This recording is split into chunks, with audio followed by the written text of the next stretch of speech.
জিনিসকে খুঁজছে হন্যে হয়ে, বিশ্বব্যাপী কি নারী কি পুরুষ, কি হিন্দু কি মুসলমান, কি খ্রিস্টান কি বৌদ্ধ, কি সাদা কি কালো, বিশ্বজুড়ে মানব গোষ্ঠী যে জিনিসটির কাঙ্গাল, যে জিনিসটির জন্য হন্যে হয়ে ঘুরছে, সেই জিনিসটির নাম কি? না, হ্যাঁ ঠিক বলেছেন, সেই জিনিসটির নাম হচ্ছে পিস, ওটার নাম হচ্ছে শান্তি।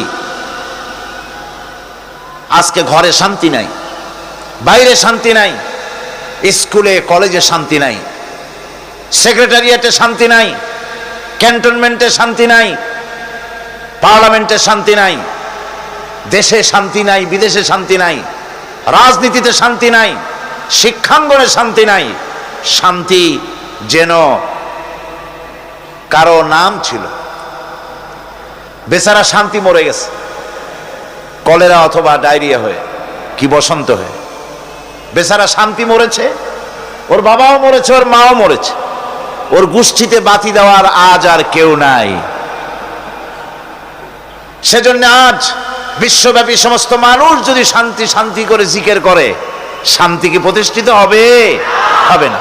শান্তি প্রতিষ্ঠার লক্ষ্যে পৃথিবীর মানুষের চেষ্টার কোনো ত্রুটি ছিল না। সব রকমের প্রচেষ্টা করেছে পৃথিবীর বড় বড় দার্শনিক, বড় বড় চিন্তাবিদ, বুদ্ধিজীবী, তারা চেষ্টা করেছে পৃথিবীর মানুষকে শান্তি দেওয়ার জন্যে। এ শান্তির জন্য পুঁজিবাদীর খপ্পর থেকে, পুঁজিবাদের শোষণ থেকে, পুঁজিবাদের নিগ্রহ থেকে বাঁচার জন্য তৈরি হয়েছিল সমাজতন্ত্র। সেটি ছিল আরো মারাত্মক। এই সমাজতন্ত্র থেকে বাঁচার জন্য মানুষ পাগল হয়ে গেল, শেষ পর্যন্ত যুদ্ধ করে সমাজতন্ত্রের বিরুদ্ধে জিতে তারা মনে করলো অন্য কিছু একটা করলে শান্তি পাই নাকি। পুঁজিবাদ শান্তি দিতে পারল না, সমাজতন্ত্র শান্তি দিতে পারল না, জাতীয়তাবাদ শান্তি দিতে পারল না, ধর্মনিরপেক্ষ মতবাদও শান্তি দিতে পারে নাই।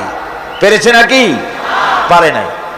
আমাদের বাড়ির কাছে আমাদের প্রতিবেশী দেশ ভারত, ওখানে সেকুলারিজম, ধর্মনিরপেক্ষ মতবাদ একটি প্রতিষ্ঠিত শাসনতান্ত্রিক সাংবিধানিক স্বীকৃত একটি মতবাদ।